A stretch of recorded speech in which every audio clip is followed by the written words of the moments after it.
Hey, how's it going? Dan Mayo here. Welcome to RuMayoNation.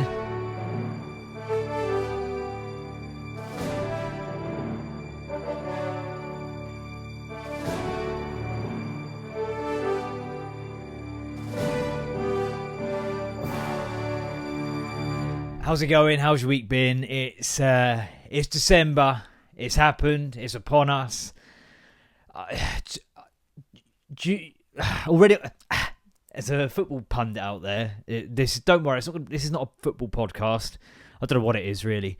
Called Paul Merson. Whenever he's about to say something that might be a bit ridiculous, he always goes, and that's what I've just done there. Because do you know what I sometimes feel like? And this isn't on the list. I've got my digression pad here, right? But this isn't on the list already. But because I've not started anything, I can't get lost. Do you know what I mean? You can't get lost just stepping outside your house. All right, metaphorically. People do you think, are you celebrating Christmas for you?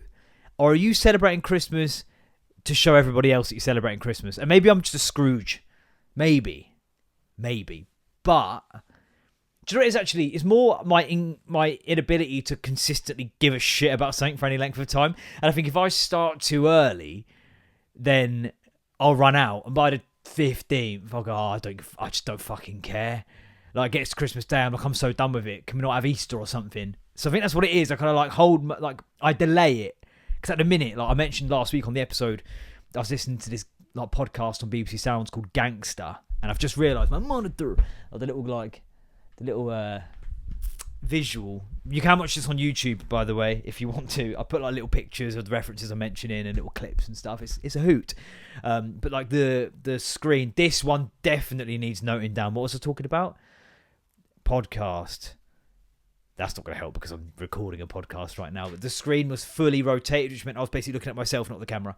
Not because, I like what I see, but, if you see a face and it's your own, you're going to probably look at it. Do you know what I mean?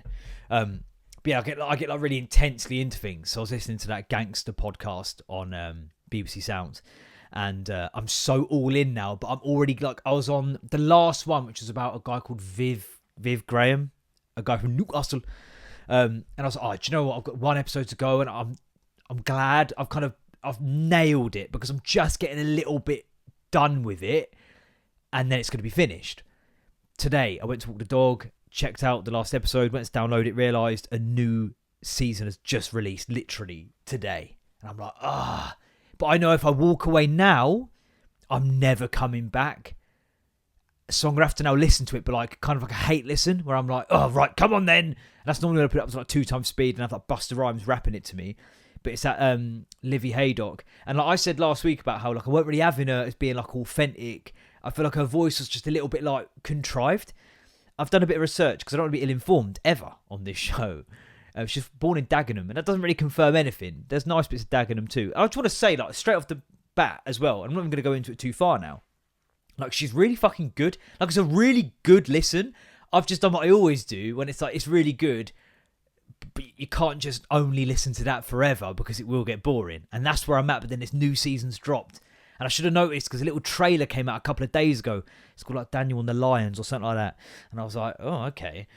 And then, yeah, the whole series as well. Not even just one episodic thing where for the next 6 weeks I have to listen to one. They're only a half hour long as well. But they all dropped in one go, 6 parts. And I'm like, fine. I'll listen. But I don't want to. But I know, like I said, if I walk away, it's done. And it happened with the Vietnam. Remember I was going on Vietnam walks. Basically walked around the local farm fields, topless, when the weather was nice. This is why digressions happen. But I was really into Vietnam. And then I was going to listen to this, watch this Vietnam documentary. But I started it too late. Partly because I wanted my wife to care and watch it with me, and she just kept falling asleep. And then I think it's just because she was tired, not because she was bored, because this can't be boring, because this is the best thing in the fucking world. How can you not bang me knee there? Just move on. How can you not just move on? Hang on, I've been distracted by banging my own knee. How can you not just move on from banging your knee on the filing cabinet, which is not actually what I was talking about? How can you move on? How can you fall asleep when this is on? It's about French-Vietnamese relations. It really does set the scene really succinctly in the first episode.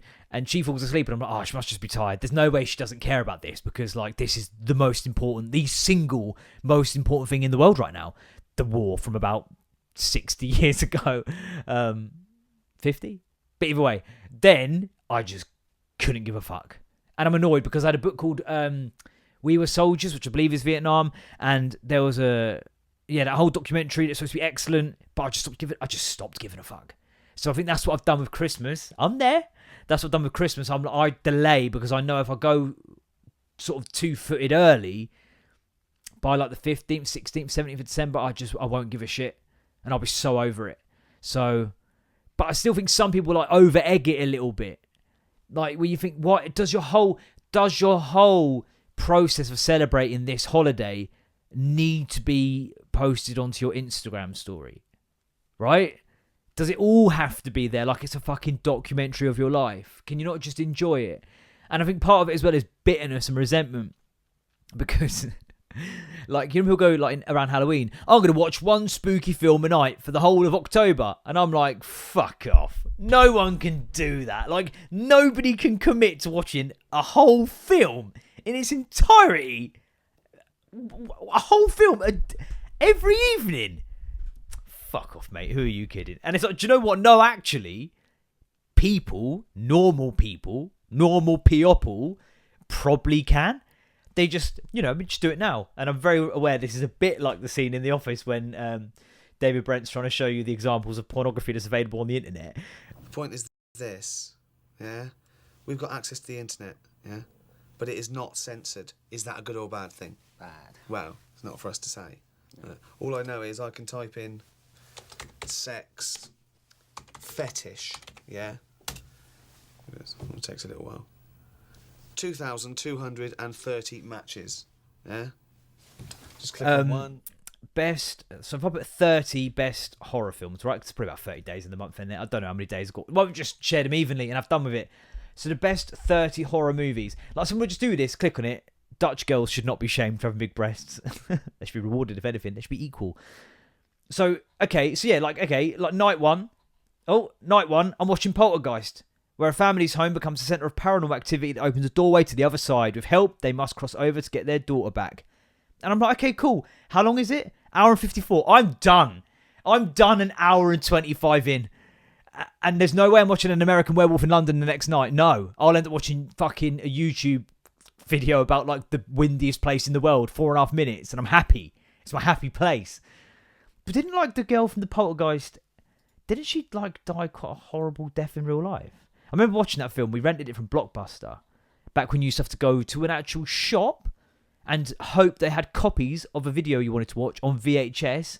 And then I don't know how much you pay for it. I was too young to kind of be part of that transaction. But, and you could also rent video games from there as well. I remember we got What Lies Beneath once, one birthday. My God. If you got a shit film as well, it was catastrophic. You always bought snacks from the Lidl's next door because the foods in there was the foods are so expensive. Yeah, so she 75 to 88. So that'd make her 13. I swear, I feel like I'm aware I'm going into like murky waters here. I'm also aware that we're talking about Halloween in December. Heather O'Rourke. I'm going to put death in, which I don't really want to do as a 12 years old. Mysterious. Here we are. The mysterious death. Trigger warning. I don't really ever want to do those because it's like, you've got a fucking brain. I'm clearly talking about a child who's died. And do you know what? Like, I can't with anything around my daughter's age now. Any horror films where they're at risk, there's any scene.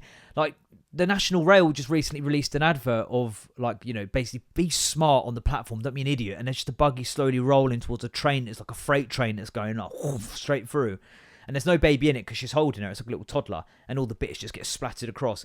And I didn't watch the whole video because it's like a whole 34 seconds. And sort of 26 seconds in, I get the fucking gist. But then it was on my YouTube history. So I was showing my wife it. And then about 25, 26 seconds in, I was like, weirdly, I reckon the toddler would have survived this. Because actually, it sort of takes, it rolls along. Then it takes a little, like, bump. I might just put the video in here. If it's like 30 seconds long. Should I put it there? You kind of, like, I've not got the capacity to... So we don't have the capacity. Let me just... I'll put it on... I tell you what I'm going to do, I'm going to be a novelty here because I've got a fucking... An internet story up about a 1980s child star who sadly perished, I was supposed to talk about Christmas, so I should probably note that down. And I've ended up talking about the survival probabilities of a toddler getting hit by a freight train. Right, we've all been there. Right, we've all been there. And by the way, I've not got a lot of time this week. What I really don't need is this recording becoming a fucking trilogy, so we're all in. I don't care how this goes. You're getting what you're given. What was I doing? The National Rail advert. Now, if I screen record it... Oh, no, do you know what? I won't have to do that. I'll put it up at the same... Right.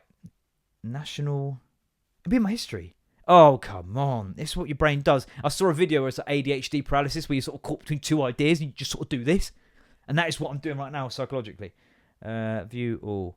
Here it is. It's called Think Safe, Stay Safe. Yeah? So if I screen record it just so like I can talk like in real time. Okay.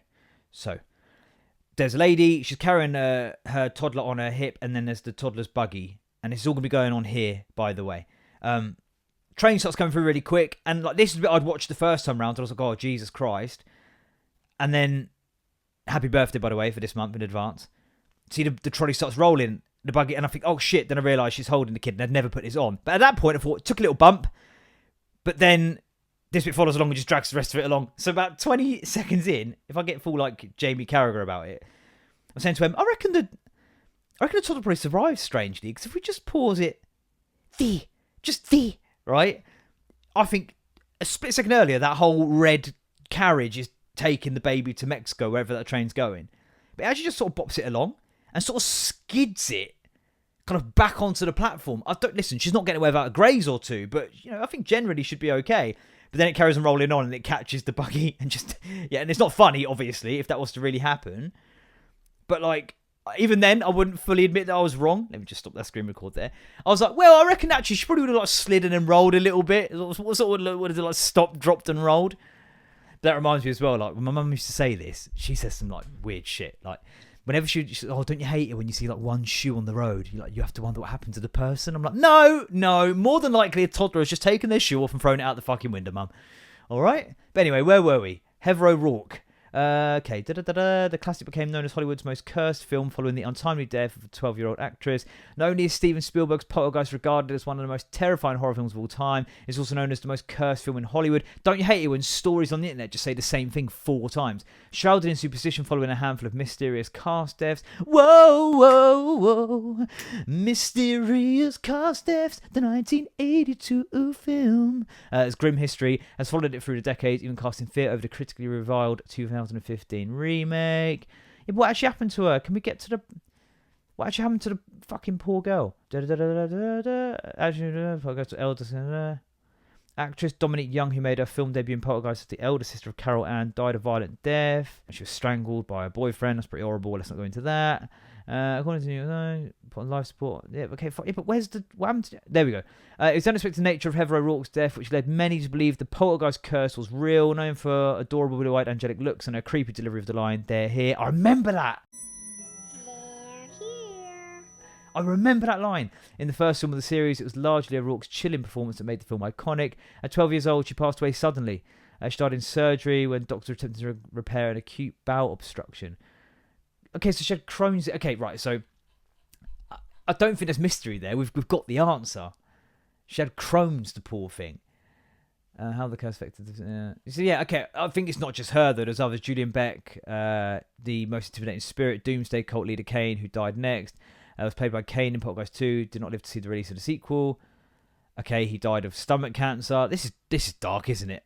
This is what I mean. I'm really delaying my enjoyment of the festive nuptials by just shrouding myself in sadness and death.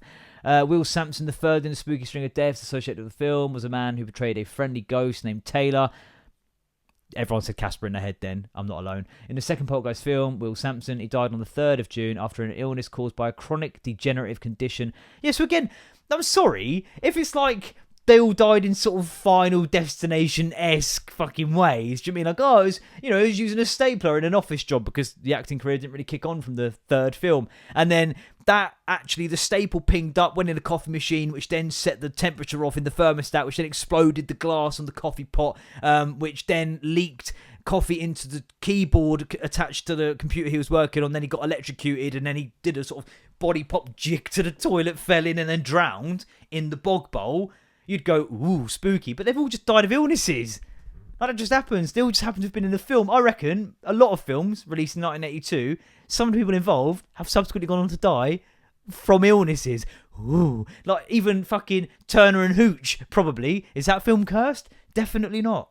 But anyway, all I'm saying is we shouldn't celebrate Christmas too early, obviously. But no, what I was actually saying is having the sort of ability to sit and just watch films like one a night. Then it'd be Hostel, Last House on the Left, Night of the Living Dead, Frankenstein. I'm regretting it solidly by then. What would that be? So that's 5 days in. I've not even done a full week yet and I'm giving up. And this is the issue as well. The issue, if I did it in this order, the best films are coming up later on. But by then I can't be arsed. So I just don't get it. It's same with Christmas films. Oh, we're going to watch a Christmas film with our children every night this month. Are you mental? Like, I love my daughter so much. I'd kill for her. I'd die for her. I randomly thought about this the other day, actually, as part of my keep myself all macabre and grim to not get bored of Christmas, to not sort of to peak at the right time. I thought if someone was just to pull a gun at me and my daughter and say, one of you has to be shot right now, not even a beat would pass. I'd go, me, do it. I love you. Bang, gone. Like, I have to think about mad shit like that. I don't think I'm well. Emotionally, I'm unwell for sure, because I was driving my daughter to the park earlier and we played the Lava song from this little Disney short called Lava. And it's fucking... I was singing it and I was just like getting emotional. But I'm like the lead, like you might go, yeah, but you probably cry about everything. No, I don't. Like, it's just one little thing and it's her. Like, that's it. And that's fucking like the rest of it. I'm just the coldest bastard going. But I was just singing it along and I realised I was like getting a bit like, is it called like a quaver in your voice? Like, not like a cheesy crisp. That would make you like, but I was just getting a bit like emotional. Oh man, I've got fucking, there's circuitry issues up here, man, for sure. But I'm not going to, I love her, is my point, right? I'd die for her. Like, I would immediately, without even a second's thought, right? I'd die mysteriously of like a long-term illness for her. But I don't want to watch a film with her every night. I mean, she's 2, so she doesn't really watch the films. She likes the idea, she's like McLovin with fucking, is it McLovin? No, it's the character from, Jesus, man. It's the actor who plays McLovin in Role Models when he's like, do you like Coca-Cola? I like the idea of it more than I actually like it. So, do you like Coca-Cola? I like the idea of it more than I actually like it. She likes the idea of watching films more than she actually likes watching the film. And like, I don't know my point was there because I've got distracted. But yeah, she likes the idea of films more than actually watching them. But like my other two, you know, we went for a little spell on a Saturday when we picked them up from their dads of watching a film. We lasted 2 or 3. We watched the Oceans 11, 12 and 13. And by the 13th, I was like, fuck this, I'm going to go rob a bank. If I get caught, at least I'll get some peace. Like, just I can't with the asinine questions, man. But like to sit there and commit to watching a film, like sometimes like I say I love my daughter, but I count down the minutes. I do a later dinner so there's less time before she has to have bath and bed. Like I'll defer. Like I'm gonna do dinner. I'm gonna do pork chops and egg fried rice. It's only 5 o'clock, and if they eat now, we'll be done by 5:20. It's a quick dinner to make. 5:30 latest, we're done. There's still an hour and a half until she goes to bed, and that's just too long. So I'll kick it to like 6 o'clock. Then when we finish eating, say 6:20, it's more or less straight ready to run the bath. Put her in the bath, read her a story. She goes to sleep, and I can just have a minute to my fucking self. Now, if at that point my wife went, should we call the boys down and watch a film? Fucking no! Definitely not! No! How about we don't, ladies and gentlemen? Scotty, don't. No! I want to watch shitty YouTube videos for a bit. I can't. But like, oh, we're going to watch this is a great idea. Get like 30 films, put them all in a bowl. And then each night you pick it out. Oh, we're watching Elf. No, we're not. We're not. Because, hey, you can watch Elf in your room on your 50-inch TV. And I'll sit down here and just watch stupid shit on my phone for 45 minutes. Just decompress. What, out of interest, what would be the top 30 Christmas films? And I'm not like, and I know, right, listen, I know, even when I'm having these moments where I think, oh, just counting down the minutes until my daughter goes to sleep, I know that one day I'm going to miss it and be like, oh my God, I wish you would just demand that I played catch with her despite the fact she can't catch. I will miss these times. I know I will. But you know what I mean? If you're a parent, you'll know what I mean. It's like, I just need to not be a parent for a minute or 90 to 300. How the Grinch Stole Christmas, Charlie Brown Christmas, Santa Claus, Love Actually, Rare Exports, A Christmas Tale, Meet Me in St. Louis. Right, also while we're here, and I might be a right pleb here, there's no might about it. Old films are shit. I'm sorry, they are. This is not on the list. Old films are shit. There are very few exceptions. What's the one where the guy's in the Nazi death camp? It's a Beautiful Life. That's excellent. Okay, fine. But generally, again, as well, right? Sorry, actors were shit ages ago. Like they're not believable. I don't know what it is, but it's like there's certain films now that come out where I've got a bit of storms in it. Nah, but like if you look right, I promise, like, and even it's been a weird these past few months, and knowing out. There's certain films now where you go, you're lost in it, and you really believe they are who they're pretending to be. I feel like back in the day, you always know, oh, this is someone just acting. I don't know, maybe it's just me. There's a trailer that went around. What film was it for? Was it for Goodfellas? And then they're like raiding this, like, I think it's like some distillery, and he's like, hey, what are you doing? This is no good. It's like the way they deliver the lines, do you know what I mean? It's so like... Criminal officers! Get your hands in the air! Nobody move! This is a raid! Everybody into the What are you doing here? All this stuff is impounded. You're all under arrest. Hey, this isn't right. Hey, this is no good. You got a warrant. Sure, here's my warrant. It's like they're not mic'd, or probably is this, that they're not kind of mic'd up personally, so they've almost got to like, hey, to the boom above them, what are you doing? Why are you up at the boom? It kind of takes you out. Edward Scissorhands is not a Christmas film, is it? Is that a Christmas film? Lethal Weapon? Sorry, we have the Die Hard debate a lot. I mean, I say we, like, once a week. Where are we at with Die Hard this week? But, like, that is a debate. But Lethal Weapon? Home Alone? Solid. Elf? Fine. Bad Santa? I actually think that one's all right. Kiss Kiss Bang Bang? No idea. Batman Returns? How the fuck is that a Christmas film? Nightmare Before Christmas? Again, I like the idea of it more than I actually like it. You can't make that film your whole personality as well and leave it off with the tattoos. Gremlins. Am I missing something here? And Die Hard's number one. I'm so confused by that. It's a Wonderful Life a Christmas film? Which one's the one when they're in the death camp? That's not that one, is it? No. Yeah, Die Hard, Scrooge, Home Alone. And the point is, I'm not sat watching all these films. I've got a list of films and TV shows. I've got a list. You just made the list! On my Netflix and other like streaming platform stuff. And whenever I add something to the list, my wife just says under her breath, and he never watched it again. And it's true. I can't commit. She's lucky I married her. I'm not just added to the list. By the way, this cup is from my mum. Because I went to see her. And she's like, I bought this for Kev and he doesn't like it. So do you want it? I was like, yeah. All right. Go on then. He prefers these bottles. And I bought him one. 6 came in the post. Touch. I'm like, yeah, if you want 6 bottles. I'm going to argue storing 6 bottles. Bit of a pain in the arse, to be honest. But, God. This is on Christmas brand as well here. And I've got to be careful because I was going to be sick of Christmas. Pulled a tree down by the 18th. But she was playing with my daughter, like, and she has these nutcrackers, you know? And she's playing with the nutcrackers. She's got one. My daughter's got one. And they're playing, right? Wonderful. What a little picture this is, you know? Nan, granddaughter, having a little play. And my daughter at the minute is very question heavy, and it's so cute. It's always, where's this come from? And then you say the shop for buy it, and it's fucking adorable so much that like it triggers pain in my brain. Like, and you know, what's this? What's that? Da da da da da. And then my mum's sort of explaining things to her. She's sort of handing her thing. She's got some fake food and this and the other. Comes to the nutcrackers. Mum goes, oh, look at his belly moving. She's moving the bit on the back, you know. All right. And I'm like, belly? Okay, well, let's see how this plays out. And then she's like, where's the nutcracker come from? And Mum's like, it come from the shop. And obviously my daughter, her line is always then, for buy it? And she's like, yeah. She's like, I think she said, like, what does it do? Or something like that. And Mum went, it's quite hard to explain, really, isn't it?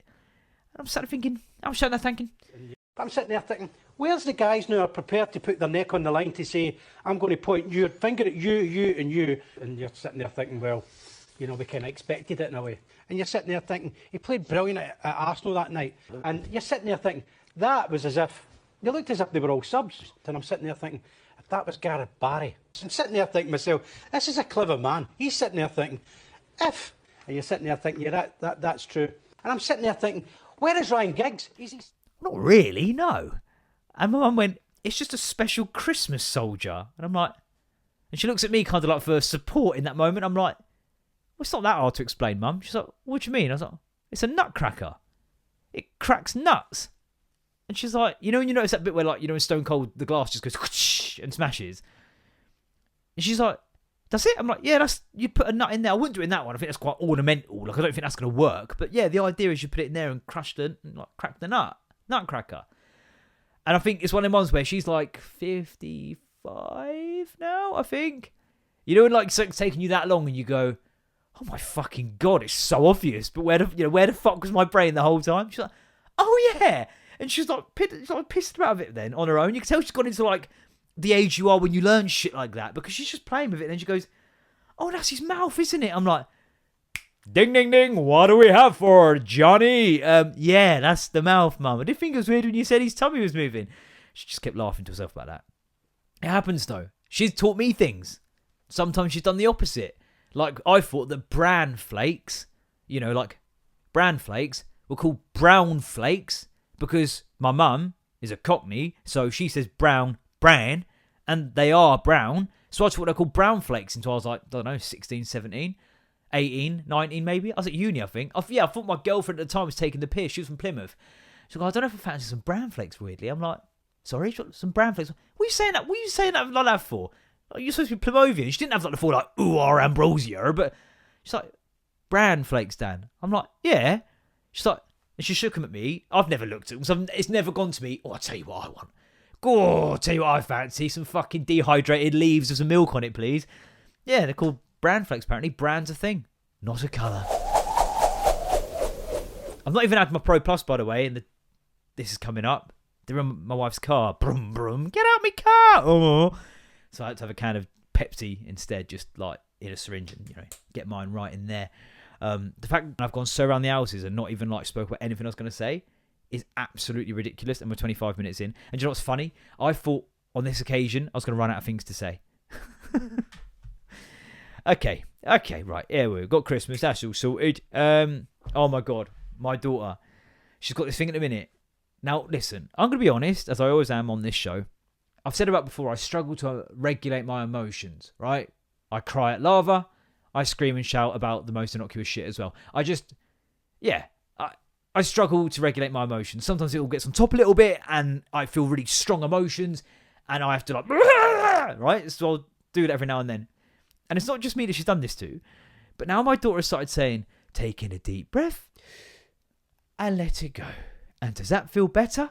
And it's adorable, but when I'm in that moment, I want to fucking go full Miss Trunchbull. Fucking, what she called Amanda Thrip. I want to go full fucking... Take a deep breath and breathe out. And does that feel better? I'm like, fucking no. Because that is the equivalent of you saying, calm down, which is something else you're saying for ages, but basically you told her to not do something. Like, hey, Libertine, could you jump in the middle of the bed rather than right on the corner that is precariously close to the bedside table? Calm down. I am calm. I would just like you to bounce somewhere where you're not likely to shatter your temple with the corner of a wooden unit. Calm down. I'll fucking give you calm down in a minute. We're in B&M. And my wife went, you're going to get social services called on you if you keep doing stuff like this. Because she was... What's she doing? She was playing with toys. We needed to move on. And she was being really stroppy.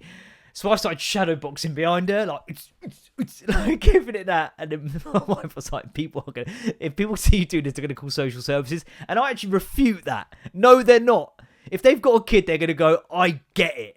Because that there is like I would never strike my child like with a little 1-2 combo. But it's like, my brain is going, God, this is really annoying. You know, I think most people just go, oh, fucking retweet. Like, retweet what that guy's doing. That is how I feel as well. You just want to spin and kick him to the head sometimes. And you don't. But doesn't mean you don't wanna. Alright? Hitting kids is bad. But yeah, she says, she's like, deep breath and breathe it out. And does that feel better? And it's like, I don't need fucking Yogi advice from a person who had a full-scale meltdown because she wanted mummy's dinner, which was the exact same spaghetti bolognese as what she had. I don't need the advice of someone cosplaying as fucking some... Come on, we get there. Mahatma Gandhi, when you had a full-scale tantrum because you wanted to bump down the stairs as opposed to climb up the stairs, despite the fact we were on the bottom floor of our house. And you go, deep breath, pot kettle, mate, pot fucking kettle. And by the way, that resonated with people. That was my Unasseptable a couple of weeks ago. People would make a t noise, a k noise, kettle, pot, calling the kettle black. But yeah, I don't need it. I don't need you giving me the full fucking goose fra bars when you got pissed off at me this morning because I saw a bird before you did. I wanted to see it first. Take a deep breath, you fucking... I'll tell you why else I don't need to calm down if you're listening, which you almost certainly won't be. Like, it's not about a deep breath. It's about you not scraping this Mickey Mouse Christmas sort of tractor trailer thing on our TV unit. It's not about me taking a deep breath. It's about you not picking that up and scraping it across my £1,000 television. All right? Megan. Megan? I've not actually like... Oh, excuse me. I'm not actually planned on Unasseptable today. Like, I hope it just sort of jumps out at me. Like that water did. For those who ever watched this, I just struggled to use a straw properly. I'm just getting a bit of like a tap in my head that I've not locked my door. So if you can just sit tight a second, I'll leave this in because you'll see what I mean, like in terms of my brain. I have locked it. It's been getting quite bad recently, my door locking OCD. And I'm not talking like, I'm so OCD, I need to have my fucking pencils in a certain order, I need to have the cutlery drawer all tidy. I'm talking like I will go downstairs and have to go through this whole routine where I do it in figures of 4, where I check the window, left door, right door, because they're like double doors. Right window. 1, 2, 3, 4, and then it's 1, 2, 3, 4, 1, 2, 3, 4 to the oven, and then I check the top hobs 1, 2, 3, 4, and then I check the 2 dials 1, 2, and then the fridge and the freezer shut 3, 4. Like, but then I'll go upstairs and be like, oh, what if by trying to check the door was locked, you accidentally unlocked it with like your trailing finger? Like what I used to have to start doing as well, because my wife, like, she teaches at sixth form. And she does psychology, and she keeps coming home and diagnosing me with stuff. She thinks I've got the psychopath gene. She also, obviously, she knows like about my OCD, but like she read about how people do a pain anchor, and she keeps using me as examples. Doesn't say it's her husband, but she's like, someone I know, and it's always me, like, like use a pain anchor. So I used to lock the door, and I still do it sometimes now if it's really bugging me, and I have to keep going back from the car to the back door to check the lock. Like I will like jab my key into my forehead, like, so I can associate the pain with like the memory of being like, ow, my head hurts. Like, did I lock it? Yes. And that's no way to live your life, so we're all clear. But the reason I had to open the front door before recording was because, once again, I have an issue with people who drop shit off. Post people. Not even, this isn't even Royal Mail specific. This is like, do you know what? Fuck it. Megan! Excuse me. Megan? That behaviour's unacceptable. I don't like it. This is unacceptable. Just, will you at least try to see if we are in? Will you at least just try to wait and see if we're in? Because my wife messaged me going, oh, they've left my fucking parcel outside. I'm like, yeah, I've got it already. Because I was literally stood by the front door. Because, yes, I was pacing door to door. Because I was trying to read something. And I can't read unless I'm moving. Otherwise I get distracted. This is why I can't watch a film a night. Are you mental? But like, and I was like, oh yeah, picked up and gave it to me. Like, come on, man. But do you know what the actual official Unasseptable is today? If it will fit through my letterbox, put it through my fucking letterbox. I understand you leaving it out there, right? You've got to deliver this many things. You ain't got time for every fucker to come to the door, put their dog away, sort their life out, whatever it is they're doing. I get it, okay? But if it's a tiny little slip of a thing that fits through the letterbox, that's why the fucking letterbox is there. put it through. Like, just put it through the letterbox. If only there was something that was the right size and shape to put this letter through. Yeah, it's got a fucking letterbox, mate. Welcome. No, it's got a flap. It lifts. What do you think it is? The fucking mouth of the door. I don't know why I care so much. No, I do. Because it's like, I grew up on a shithole council estate where you would just get shit lifted if it was left outside. Also, don't sling it over my back fence. I've got dog shit out there for days. I'm trying to wait for the right climate so the poo's the right sort of viscosity for me to pick it up. Just slinging it over. Brilliant. Dog shit all over my wife's ASOS bag. And I know I'm going to need that bag because you know she's returning it. Double unacceptable. Megan? Stop buying shit just to return it. Because it's me that's got to return it. I'm like a fucking one-man sorting office. Anyway. Megan? Megan? Oh, dear. I've still got my monitor. I swore her down here because she's been right, like, temperamental with her sleep. She met Father Christmas the other day, though, which is cool. Yeah, it was actually alright, to be fair. It was quite low-key. It was only like £6. And I didn't want it to be too over the top because some of them are like crazy money, like 30-odd quid. And it's like, you know, you make your own reindeer food and you write your letter to Father Christmas. And blah, blah, blah. She's not going to get involved with most of that shit. So it's just a little shed in the garden centre. There's a couple of elves. And, yeah, the big man himself. And you sort of just went in there and sat on a cushion and he sort of chatted to her a little bit. And she weren't expected to go and like be really engaged with him. And then they gave her a little present. It was this little like toy music guitar thing. And it's like, yeah, okay, fine. I did like, there's one of the photos, I won't put it up because I'm not putting pictures up, like, you know, of that nature. But I swear Father Christmas was very much, his whole MO was, look at my hands, they're up here. My hands are up here, my hands are up here. It's like he's constantly saying that a try is good in rugby or American football. Yep, the conversion's good. We've got a photo of the four of us, and Father Christmas is giving it sort of a, hey, but it feels kind of more like, ho, ho, ho, look where my hands are, always somewhere appropriate. And then I was like, do you want to get a picture of Father Christmas? She's also giving all of this. And she's fine with the elves. She's got a weird, I don't know, like, I guess probably not weird, actually. But then maybe it's a bit more weird because I'm not the primary carer, so I'm with her all the time. But she's quite weird about men. Like, she would definitely choose the bear at this point. But she's 2. And as for the rest of you, most of you, just need to grow up and accept reality. You're a lot safer with the average guy. We're not all these crazy monsters, all right? We're just not. And that's a weird phenomenon that I'm borderline don't even want to get into now because I understand that Me Too movement, like, you know, there are deplorable human beings everywhere, and I'm not going to defend any one of them vile pieces of fucking shit. I hope that they have their bollocks dragged through a fucking cheese grater, right? But most people are just all right, okay? Most people are just fine. But my daughter is 2, so she's a big dude with a big red suit on and a beard. And she's like, oh, okay, what the fuck? Because with the elves, they're these sort of like, I don't know, it must be about 16, 17-year-old girls.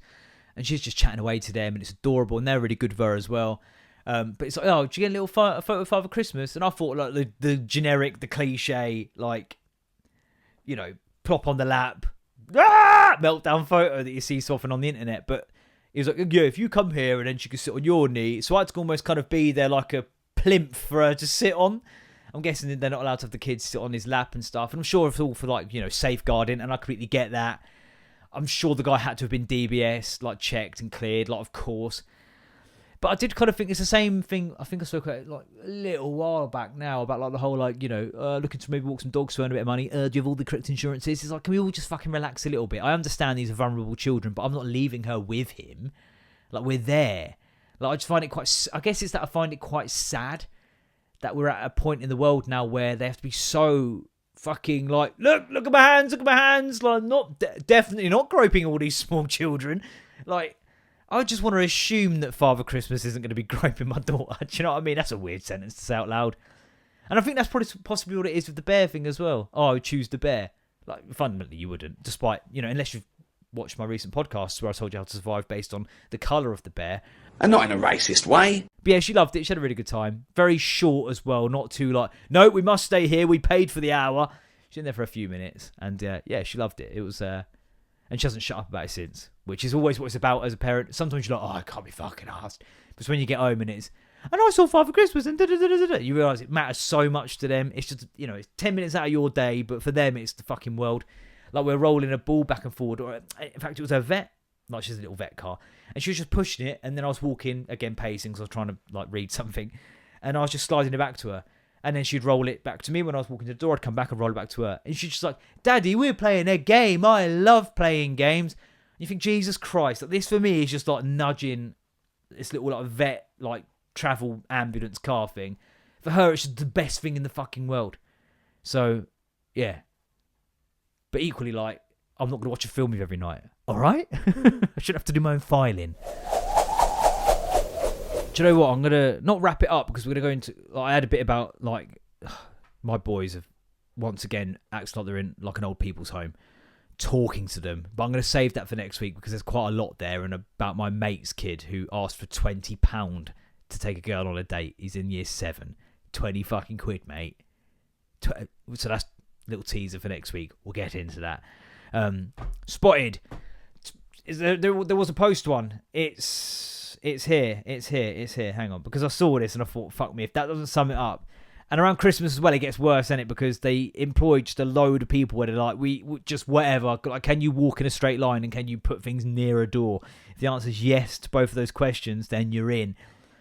Does anybody know who delivers for Yodel? Email says that my parcel has been delivered, but it hasn't, and my doorbell hasn't picked up anyone at the time of delivery. Said it was. The picture also is just a blur and doesn't show my door or house. You see, what the fuck is that? Like, do they have the option to take it again? I feel sorry for... Well, no, actually, I'm jealous of this guy because, you know when you take a picture of your wife and she's like, nope, take it again. Nope, take it again.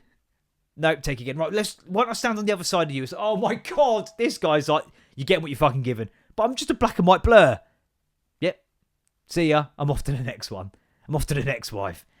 That's just unacceptable, isn't it? That is proper Megan behaviour. Like, take a better picture. Anyway, there was one more, but I can't remember what it was. Is this it here? Yeah, this one made me laugh loads. Hi, could you please post anonymously? Has anyone else recently started receiving speeding fines from the average speed cameras located on I drive this road multiple times a day for years and never received a notice. Now, concerningly, got multiple in a fortnight. Also, warning for anyone else who wasn't aware, watch your speed. Obviously, loads of people in the comments are like, hey, why didn't you just not fucking speed? But, like, I've been speeding on that road for fucking years. Not as much as a fucking peep of a letter. Now I've had 2 in 2 weeks. It's ridiculous. I'm due in court next month. You get sympathy between shit and syphilis, my friend. Do you mean, like, please post anonymously. Does anyone know if there's been some new CCTV put up around the ditch by that farmland? I've been dumping the prostitutes I've killed there for years and never had anything come back to my door. I've had 3 police visits in the last week or so. Also, warning for those of you out there that like to kill prostitutes. Also, careful where you're dumping them. It's like, stop breaking the law, asshole! Stop breaking the law, asshole! I think there's even like a school near there as well. But yeah, it's like, what are you expecting people to go? Oh no, yeah, you're right. I've been fucking driving like Kimi Räikkönen up that road just outside the nursery. And yeah, I've got a few tickets as well. Oh, bastards. Yeah, that made me laugh. Right, memories, and we'll get out of here. For those who don't know, I go into my memories fucking raw on Facebook. And then I judge myself accordingly. As always, I'm ill prepared to the point where I've not even got them kind of in place, in situ. Here we go then. 5 years ago, there's a picture of my dog. He's adorable. I love him still to this day, but it was a lot easier when he was that small, despite all the shitting. Took my daughter to see Christmas lights. Oh, yeah, I remember this. 2 years ago, just seen a parent roll out the fake call to Santa in front of her child. Barely committed to a role at all. Didn't allow pauses for his replies. Nothing. Amazed she's got away with it, to be honest. It was such a poor effort. You got to give it another. Hello? Yep. It's Bertie's dad speaking. Can I speak to Santa, please? Pause. Not. This suit is black. Pause. Not.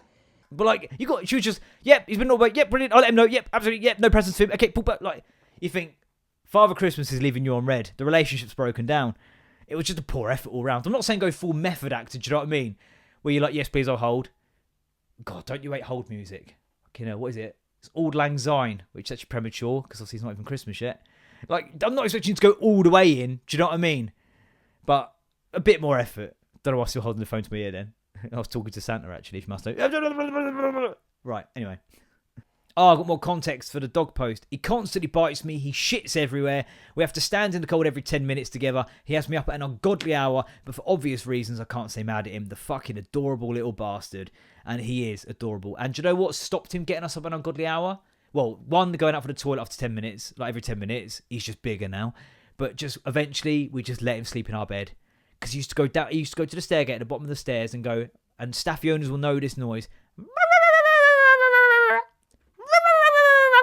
It's not even like a bark, it's just that. And it's like, oh my fucking God. Like half free. And eventually, we kind of like, we got to a point of thinking, was it this house? Or yeah, it might have been this house. No, it did. Yeah, it would have been, we moved to this house, I think. We had him down like the laminate flooring in like the sort of foyer area-ish in the old house. And we got to this house, I believe, and we didn't quite have the same shape and space to do that. And we kind of both just went, look, would you care if he slept in bed with us? And my wife was like, no, I don't care, would you? I'm like, no, should we just let him up? It's like, yeah. And to be fair, he had kind of cut out mostly from that point. He used to do it like 2, 3 in the morning. It got to the point where, like, say, 5:30, 6, this was pre-toddler. Now we'd be up anyway because she would have got up and demanded fucking Kitten Pup on BBC iPlayer for the millionth time. In a very specific episode as well, when it's the last episode of the last season, so the second it finishes, it then has nothing else to play. First world problems, I know. But he was still doing it sort of, 6:30 in the morning. And then it's like, would you care? No, I wouldn't care either. And then now he's in my bed and I'm just, the amount of times in my sleep, like, I'm like having to get in all sorts of like cheerleader formations. Like I'm trying to put the letters of the alphabet together because he's just like right between my bloody legs. Ridiculous, but yeah, it stops that noise and it means we get a bit more sleep. Except when he gets up in the night and just starts randomly deciding he's going to do a full body itch and it's like, just shut the fuck up. Anyway, 8 years ago today, lyrics from the Arctic Monkeys, My God, You're Deep. Michelin star restaurant on offer any day now. That food. That's a good presentation, that. Back in the gym today 11 years ago, that wouldn't have lasted. This is the longest and most sustained I've done the gym now. It's been 1.5 years, I think. 2 years nearly. It's just about consistency, people. It's just about turning up. It's not always good. Rod Gilbert's luggage bit, I've just shared that. Excellent. One of the best bits of stand-up you'll ever see. Ed Byrne's Alanis Morissette bit as well. Fantastic. I have a massive regret about Ed Byrne. 16 years ago today, research project done. I'm sure it was such an impeccable standard it was done to as well. I have one regret about Ed Byrne. He's one of my favourite comedians. His Pedantic and Whimsical DVD was one of the first I owned. And it sounds quite a bit of a diss, really, to be like, it was the first one I watched that made me go, I could do that. Not because it was like, oh, if he can fucking do it, I can. But like, I sort of I could see the mechanics at play. And it's so funny. That whole DVD is so funny. There's really succinct and well-crafted jokes. It flows nicely. It's very conversational. It packs a bit of a punch in places. It's pedantic. It's whimsical. It's excellent. One of my favourite specials of all time. Met him while doing the Edinburgh Fringe up in Edinburgh. Allow myself to introduce myself. Do you know anything about the whereabouts of my father's whereabouts? But I saw him at the Edinburgh Festival in Edinburgh, up in the loft, which is where all the sort of like cool cats hang out. So don't know how I'd got in, but I'd had a few too many beers. So I had a chat with him. I got a selfie with him, and he was the soundest, loveliest guy, unsurprising. And I was telling him, like, mate, I love your Pedantic and Whimsical, and I said all that sort of stuff. And we had a good joke and a laugh about how I was like, it made me feel like I could definitely do it, and did the whole like, oh, not because, if you can, then anyone fucking can. And it was all going all right. But then I tried to sort of like tell him like a bit that I really enjoyed from it, to show him like, no, Ed, like, best friends, I've got a big tattoo of you on my torso. But there was just the only line I could think about. There's this whole bit about the dentist and like how the hygienist is really blunt and rude, and like it's oh, your teeth are really dirty. I know, that's why I'm here. And it's really funny and good. But the only bit I could think about is when he says about sitting on the table and calls her a fat cunt. And you can tell he was always a bit like, yeah, that's what you took away. That was your takeaway. Like, it's such an excellent bit of stand-up. Like, the whole special is so funny. Like, it's well paced, and like having done more of it myself, I've only gone on to cement how solid that is, and it's the right vibe, as I say, where there's clearly well constructed, crafted bits, but it really feels like he's got a cigarette on the go at times and a beer. And he does this whole bit about how, like, the smoking ban had come in, so you can't smoke indoors, but you can't drink outside, and you know, there's the dentist bit, there's the family meets in America, there's the whole bit about relationship with his wife, her doing things in a pissed off way. Like, there's so many bits I could quote, like chapter and verse, and obviously the way he beautifully picks the Alanis Morissette ironic song, being that she doesn't understand what irony is. It's superb. It's perfectly crafted comedy. And the only thing I could bring to my memory in that exact moment there was, sit down, you fat cunt. Oh, if it will hold you. So Ed, I'm sorry if you're ever listening to this, watching this, or if we ever meet again. Yeah, you're better than that. I didn't do you a good service there at all. I was a bit starstruck. The acoustics in there weren't great. I had a sore throat for 2 weeks. I didn't want to wake up like Ted and Nancy. I can't remember the names of the ones in Step Brothers. I don't know. I didn't want to sing too loud because I don't want to wake up Robert and Nancy. My throat's sore. I've had a sore throat for a month and a half. And this is not an acoustic environment that's suitable to request this from me. So yeah, soz, mate. I did go and watch him subsequently on the Different Class tour as well. He's brilliant. He's so underrated. Is he underrated? I don't know. But he's, yeah, fucking excellent. Very, very funny guy. Check out Pedantic and Whimsical. Yeah, not on how I've just sold it, because that was awful. But anyways, I'm going to wrap it up. We're all done. This has been episode 16, so we are 5 away from being in the top 1% of podcasts in the world. You know, just by sheer attrition. Yeah, cool. I'll see you next week. Have good weeks. Like, share, subscribe, rate, review, all that sort of shit. And yeah, I'll see you in a week's time. Have a good week. Enjoy your 7 films, you fucking show-offs.